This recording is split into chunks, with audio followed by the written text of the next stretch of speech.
Guys, in today's video, we're talking about direct mail marketing and how to get a higher open rate, which leads to a higher response rate and bigger profits at the end of the year because you're gonna get in front of more sellers and make more money. Now, direct mail is something that you're either doing right now or about to be doing if you're a real estate investor. It's a great way to get deals done. It's something that's very easily scaled, which is why a lot of big companies like it because it's easy to go from 1,000 to 10,000 to 100,000 mailers a month. How? You break out a bigger credit card and you buy a bigger list. So that's why it's good. But when it's not working well, it can be very frustrating because it's very expensive. And I know a lot of you are starting your business and you may have only $5,000.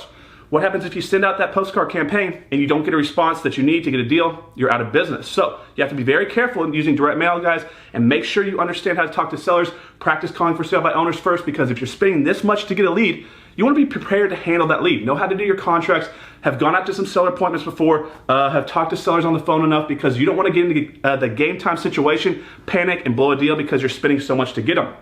Now, response rates are getting lower. Why? Everybody's teaching the same stuff, right? Get a yellow postcard, canary yellow, black writing, or go get a yellow letter, put red ink or blue ink, right? So it's all the same stuff. And a lot of y'all are buying the same programs that other people are buying, which means what? You may be mailing the exact same content, which we'll talk about at the end of this video, to the same house. You may be sending the exact same postcard that someone else is sending. And guys, if 2 postcards show up, it's like wearing the same shirt as someone else in high school. It does not look good for you. So let's talk about the number one thing on this list here, color.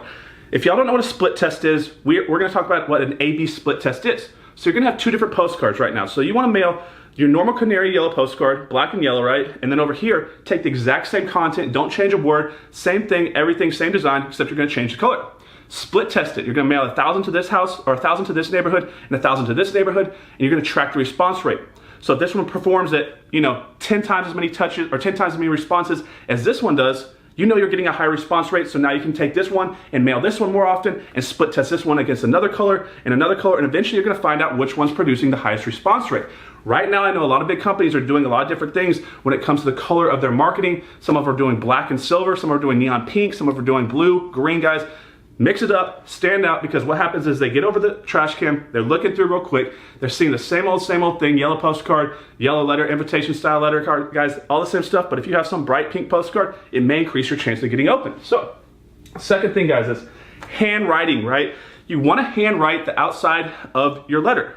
You don't wanna use some type of set print or stamp or anything like that that's gonna look the same and generic, because the problem is this: people don't wanna open something that doesn't seem like it's personal. When someone handwrites something, it seems like a Christmas card, a birthday card, or someone is reaching out to them personally and they're gonna open it up. And when you have a higher open rate, you're gonna have a higher response rate because you're getting them to actually look at it and read it.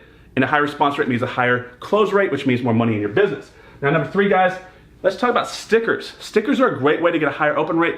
I know people that stick them all over the letters, like obnoxiously, all over the letters, because people are like, what is this? I'm at least gonna open it. That is the goal. You just wanna get it open. You wanna be invited to the party, right?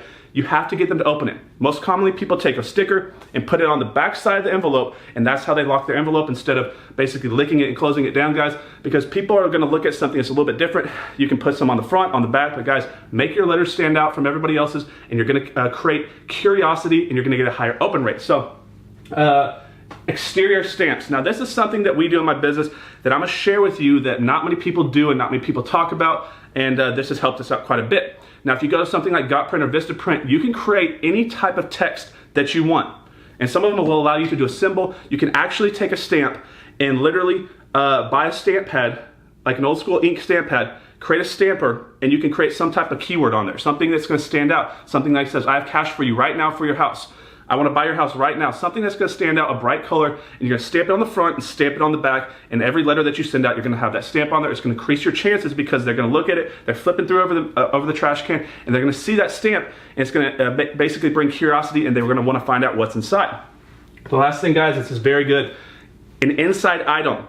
And what we like to do is we like to put a pin inside there. So you can put candy, you can put anything in there that's gonna be 3-dimensional, that when they pick it up, they feel it, they say something's in here, and the human mind just cannot resist it. Whatever it is, they have to open it. So higher open rate, higher response rate, more deals, more money for you and your business, faster scaling. So we put a pin in there, right, with our branding on there.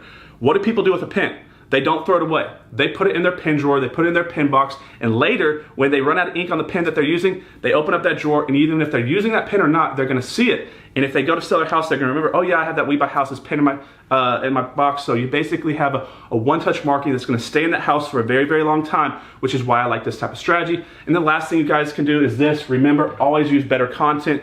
Don't be using some templated mailer or idea from a home study course. These are good generic scripts that kind of get you in the thought process of how you write content for an ad, but you're not the only one buying those, guys, and there's not that many states and not that many cities, so if you're buying them, these people sell a lot of them, you're gonna be mailing out the same postcard, guys, and you're not gonna get the response rate you need. Take some time to look at your content, write it in a way that's basically gonna hit on some type of fear of loss or pleasure of gain, some type of emotional moving factor that's gonna make them wanna call you, and not just some basic, we buy houses, here's our bullet points, and please call us, and we're gonna do the same thing everybody else is gonna do.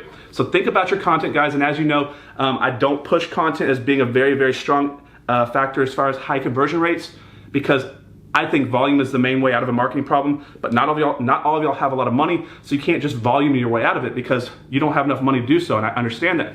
But in a highly competitive seller's market, if you can get in front of these people when everybody else is at the same time, the only way you're gonna distinguish yourself, if your card looks basically the same, is to change up the content. So guys, I hope you liked today's video. I'll see you on the next one. Have a good day.